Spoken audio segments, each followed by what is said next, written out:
Market has made most people cautious about buying a home, but for the ultra-rich, opulent real estate is a must. These homes redefine the meaning of luxury, with amenities fit for royalty and price tags that restrict these homes to individuals with well over $1 billion.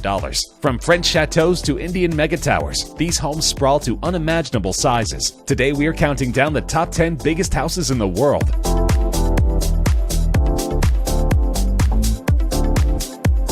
Mukesh Ambani is one of the wealthiest people in the world and holds the title of India's richest man with a net worth of more than $40 billion. Hence, it doesn't come as a surprise that his residence in Mumbai is a mansion worth a whopping $2 billion. Named Antilia, the Ambani residence is the most sought-after house in the coastal city of Mumbai and is the world's most expensive house according to some reports. The Antilia is so huge and grand that it's visible throughout Mumbai. The gargantuan skyscraper is also a major attraction for its odd and uneven shape. The building reaches 550 feet with over 400,000 square feet of interior space against the Mumbai skyline. Boasting several rooftops and helipads, the structure was designed by American-based architects on 48,000 square feet of land in downtown South Mumbai. The building's construction took 4 years to complete. There are 3 helipads on the roof, an entire floor dedicated to servicing Ambani's many cars, a health floor with a jacuzzi, indoor pool, and ice room for the family to experience snow indoors. Antilia consists of 27 floors, out of which 6 are reserved for parking that can accommodate up to 168 cars. Among many other indulgences, the house has 4 dedicated rooms for hanging gardens, where residents can go to relax. It is certainly an impressive property. The Biltmore Estate is an enormous private home and tourist attraction in Asheville, North Carolina. The main residence is a chateau-esque style mansion built by George Washington Vanderbilt II between 1889 and 1895 and is the largest privately owned house in the United States at 178,926 square feet of floor space and 135,280 square feet of living area. Still owned by George Vanderbilt's descendants, it remains one of the most prominent examples of the Gilded Age architecture. George Washington Vanderbilt II was an heir to the Vanderbilt fortune, which was amassed through steamboats, railroads, and various business enterprises. Construction of the house began in 1889 and continued well into 1896. In order to facilitate such a large project, a woodworking factory and brick kiln, which produced 32,000 bricks a day, were built on site, and a 3-mile railroad spur was constructed to bring materials to the building site. Construction on the main house required the labor of well over 1,000 workers and 60 stonemasons. Vanderbilt went on extensive buying trips overseas as construction on the house was in progress. He returned to North Carolina with thousands of furnishings for his newly built home, including tapestries, hundreds of carpets, prints, linens, and decorative objects, all dating between the 15th century and the late 19th century. Among the few American-made items were the more practical oak drop-front desk, rocking chairs, a walnut grand piano, bronze candlesticks, and a wicker wastebasket. Today, the estate is one of Asheville's biggest tourist attractions, and the estate is valued at about $300 million.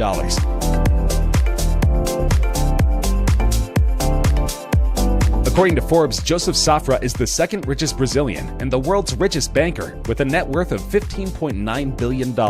He heads the banking and investment empire Safra Group. The Safras are one of the most prominent Brazilian families. At their magnificent estates in Sao Paulo, Brazil, business deals are sealed for massive sums. Family affairs have always been conducted far from the spotlight's glare. The 3 brothers never betrayed any hint of internal conflict that is bound to exist with family ventures and massive financial dealings. They have a policy of resolving differences by coming to mutual resolution, always within the family, away from public scrutiny. Though the Safra palaces are not open to the public, those close to the family describe them as extraordinarily beautiful, even by the standards of Sao Paulo's community of millionaires. This Californian-style residence spreads over a vast area of 230,000 square meters. It comprises 103 rooms, 24 of which are bedrooms with luxurious marble ensuite bathrooms. The house also features beautifully landscaped gardens, as well as private woodland, in addition to its renowned feature, a $3 million heated marble driveway. And of course, a house this big does not lack for a swimming pool. There are 5 swimming pools in the mansion, including an infinity pool. And if swimming is not your sport of choice, the house also includes a fully automated 2-lane bowling alley, a squash court, and a tennis court. If all that's not enough, this giant mansion includes a customizable cinema with a 50-seat capacity as well. The estate is valued at $138 million. Whittenhurst, London's largest private house, was built between 1913 and 1920 on an 11-acre plot in Highgate, a wealthy hilltop neighborhood north of the city center. First owned by Arthur Crossfield, an English soap magnate, the mansion was designed in the Queen Anne style and contained 25 bedrooms, a 70-foot-long ballroom, and a glass rotunda. The views from its gardens over Hampstead Heath and across the capital were among the loveliest in London. For decades, parties at Whittenhurst attracted potentates and royals, including in 1951 Elizabeth, the future queen. Whittenhurst was bought by the family of the Russian billionaire Andrei Guryev through an offshore company called Saffron Holdings, located in the tax haven of the British Virgin Islands for £50 million in 2008. It has 65 rooms spread across 3 floors, including 25 bedrooms. One of the largest is the ballroom, measuring 70 feet long with a height of 20 feet. It has oak flooring and the timber wall panels are in walnut, with carved cornices embellished with gold leaf.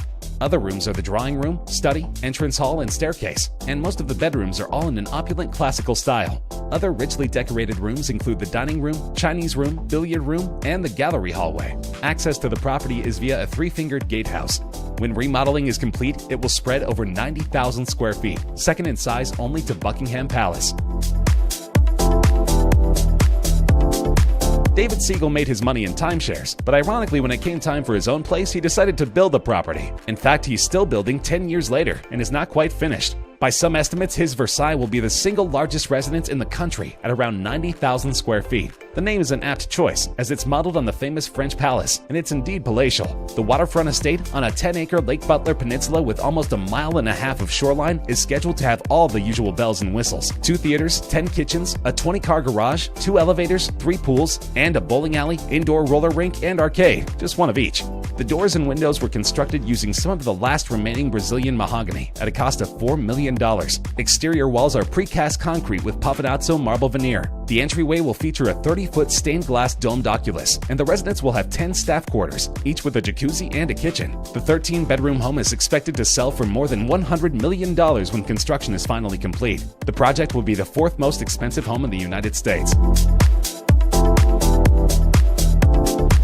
The world's next largest home is Villa Leopolda, located on the French Riviera of France. It has a total of 8 hectares in land, what is equivalent to 8 football fields. The house was built for the Belgian King Leopold II, who paid 1 franc for the land in 1902.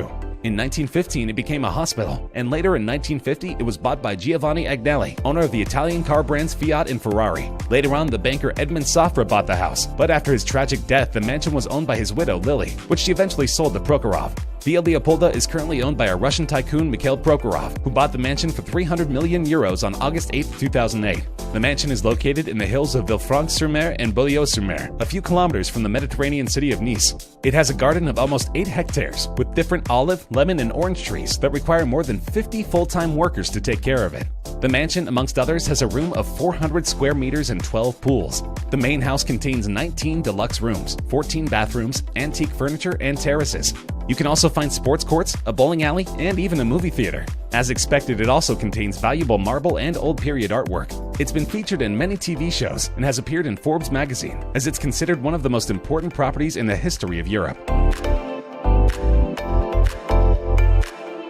House shopping millionaires can almost always have their pick when it comes to real estate, whether it's a sprawling Georgia manor or space in a ritzy DC suburb. But a new mega mansion recently hit the market with a price tag only the super rich can afford, $500 million. When it goes on sale, it would become the most expensive home in the United States, eclipsing the Chartwell estate, known as the setting of the Beverly Hillbillies, and currently on the market for $350 million. Sweeping in every direction is a panoramic view of Los Angeles and the Pacific Ocean. Beneath the main building is a gargantuan glass and marble residence with moats, 4 swimming pools, 20 bedrooms, a nightclub, a bowling alley, a cinema, and walls and ceilings made of jellyfish aquariums. The developer bought the lot, which included a 10,000 square foot house, for $28 million in 2012. 6 years and lots of bulldozers later, a 105,000 square foot behemoth fills the site. LA has since tightened building regulations, so another home on this scale is unlikely. This was a huge gamble for the developer, and 7 years later he still hasn't found a buyer. However, the one is certain to be someone's dream home someday.